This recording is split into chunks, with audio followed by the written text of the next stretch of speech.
Hello বন্ধুরা, আমার the food fusion চ্যানেলে সবাইকে জানাই স্বাগত। তো বন্ধুরা, এই অসহ্য গরমে তোমরা কেমন আছো? আশা করি ভালো আছো। আমার সকল ছোট বড় বন্ধুর জন্য সুস্থতা কামনা রইল। আর রইল একটা স্বাস্থ্যকর সহজ চিকেনের রেসিপি। তোমরা সবাই ভালো থেকো, সুস্থ থেকো, আর পরিবারকেও ভালো রেখো এবং সুস্থ রেখো। আর সহজ সুন্দর সুন্দর রেসিপি পেতে আজই আমার এই চ্যানেলটিকে সাবস্ক্রাইব করে রেখো। আর ভিডিও ভালো লাগলে অবশ্যই কিন্তু লাইক কমেন্ট শেয়ার করে দিও বন্ধুরা। তো বন্ধুরা, আজ আমার রেসিপি হলো একদম স্বাস্থ্যকর এবং সহজ উপায়ে গোলমরিচ চিকেন। এই বীভৎস গরমের দিনে এই রকম গোলমরিচ চিকেন একটি ভীষণ উপাদেয় খাবার। যাদের কিছু খেতে ভালো লাগছে না বা মুখে স্বাদ আসছে না, তারা অবশ্যই এই রেসিপিটা একবার হলেও বাড়িতে বানিয়ে দেখুন। কথা দিচ্ছি খুবই ভালো লাগবে। আর এই গোলমরিচ আমাদের শরীরের জন্য কতটা উপকারী একটা মশলা সেটা তোমরা সবাই জানো। এই গোলমরিচ যেমন ব্রেনে পুষ্টি যোগায়, তেমনই আবার চুটকিতে হজম শক্তি বাড়ায় আর অ্যাসিডিটি গায়েব করে দেয়। একইভাবে ত্বকও ভালো রাখে। আবার ওজন কমাতেও এই গোলমরিচের জুড়ি মেলা ভার। এছাড়াও আছে আরও নানা রকমের গুণ। তাই এই গরমে আমি তোমাদের জন্য নিয়ে এসেছি গোলমরিচ চিকেনের এই রেসিপিটা।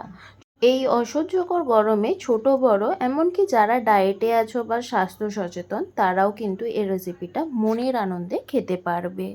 তো চলো আর কথা না বাড়িয়ে রেসিপিটা শুরু করছি। গোলমরিচ চিকেন বানানোর জন্য আমি এখানে প্রথমেই নিয়ে নিচ্ছি টক দই। এখানে আমি বাড়িতে পাতা টক দই ব্যবহার করছি। তোমরা যদি আমার এই টক দইয়ের রেসিপি পেতে চাও তাহলে চলে এসো আমার চ্যানেলে, লিংক দেওয়া আছে ডেসক্রিপশন বক্সে। এখানে আমি 3 টেবিল চামচ টক দই নিয়ে খুব ভালোভাবে ফেটিয়ে নিয়েছি। কনসিস্টেন্সিটা ঠিক এরকম হবে। আর এখানে আমি নিয়ে নিয়েছি 400 গ্রাম মতো চিকেনটাকে ম্যারিনেট করার জন্য এখানে দিয়ে দিচ্ছি ফেটিয়ে রাখা টক দই, দিচ্ছি ড্রাই রোস্ট করা গোলমরিচ গুঁড়ো। গোলমরিচটা আমি রোদে ড্রাই করে 5 থেকে 6 সেকেন্ডের জন্য মিক্সিতে ব্লেন্ড করে নিয়েছি। গোলমরিচটা মিহি গুঁড়ো করার দরকার নেই, ঠিক এরকম একটু দানা দানা থাকবে। আর দিয়ে দিয়েছি স্বাদ মতো নুন আর 2 চামচ পাতিলেবুর রস। খুব ভালোভাবে আমি এখানে ম্যারিনেট করে নেব আর রেখে দেব আমি এটা 30 মিনিট রেস্টে। এখানে একটা ছোট্ট টিপস, টক দইটা যদি ঠিকঠাকভাবে বা খুব ভালোভাবে ফ্যাটানো না হয় তাহলে কিন্তু কষানোর পর জল ঢালার সময় দইটা কেটে যাবে। এখানে আমি নিয়ে নিয়েছি আলুটাকে আমি খুব ভালোভাবে লাল লাল করে ভেজে নিয়েছি, কিন্তু কোনো রকম হলুদ ইউজ করিনি। এখানে কড়াইতে তেল গরম হয়ে গেলে আমি দিয়ে দিচ্ছি গোটা গরম মশলা, একটা তেজপাতা আর দিয়ে দিচ্ছি কাঁচা লঙ্কা। গরম মশলা থেকে খুব সুন্দর একটা স্মেল ছাড়লে আমি এখানে দিয়ে দিচ্ছি ছোট ছোট করে কেটে রাখা পেঁয়াজ। পেঁয়াজটা আমি খুব লাল করে ভাজবো না, শুধু পেঁয়াজের কাঁচা গন্ধটা চলে গেলেই আমি এর মধ্যে অ্যাড করে দিচ্ছি আদা রসুন বাটা। আমি এখানে 2 চামচ আদা রসুন বাটা ইউজ করেছি। এবার লো ফ্লেমে রেখে আমি খুব ভালোভাবে মশলাটা কষিয়ে নিয়েছি। আমার মশলাটা কষানো হয়ে যাওয়ার পর আমি এখানে অ্যাড করে দিলাম টমেটো কুচি আর দিয়ে দিচ্ছি স্বাদ মতো নুন। এখানে কিন্তু আমি কোনো রকম হলুদ ইউজ করিনি। লো ফ্লেমে রেখে আমি আবারও মশলাটাকে খুব ভালোভাবে কষিয়ে নিচ্ছি।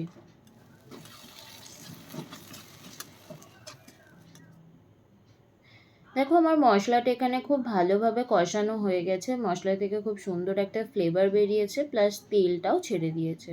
তো আমি এবার এর মধ্যে অ্যাড করে দিচ্ছি ম্যারিনেট করে রাখা চিকেনটাকে আমি খুব ভালোভাবে মশলার সাথে কষিয়ে নেব। অবশ্যই কিন্তু গ্যাসের ফ্লেম আমি লো ফ্লেমে রেখেই করছি। দেখো আমার মাংস থেকে খুব ভালোভাবে তেল ছেড়ে দিয়েছে।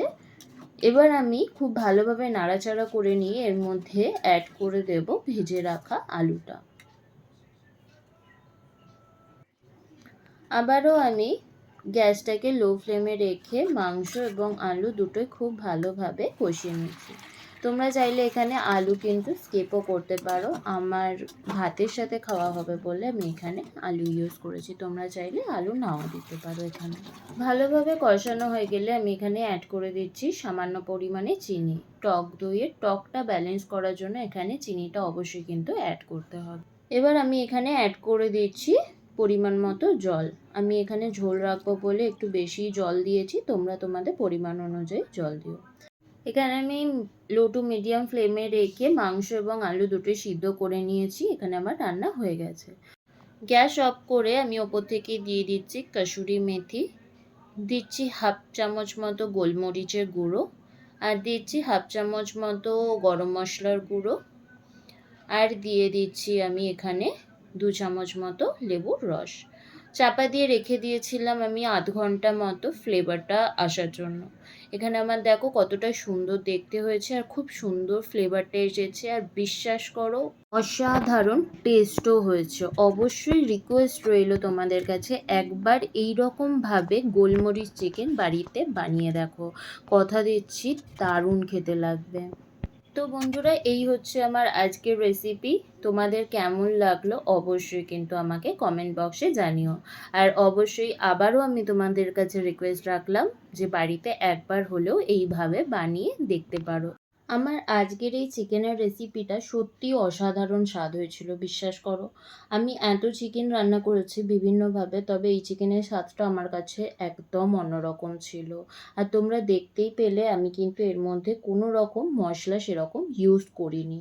তাহলে আর দেরি কিসের বন্ধুরা, ভালো লাগলে অবশ্যই বাড়িতে বানিয়ে ফেলো।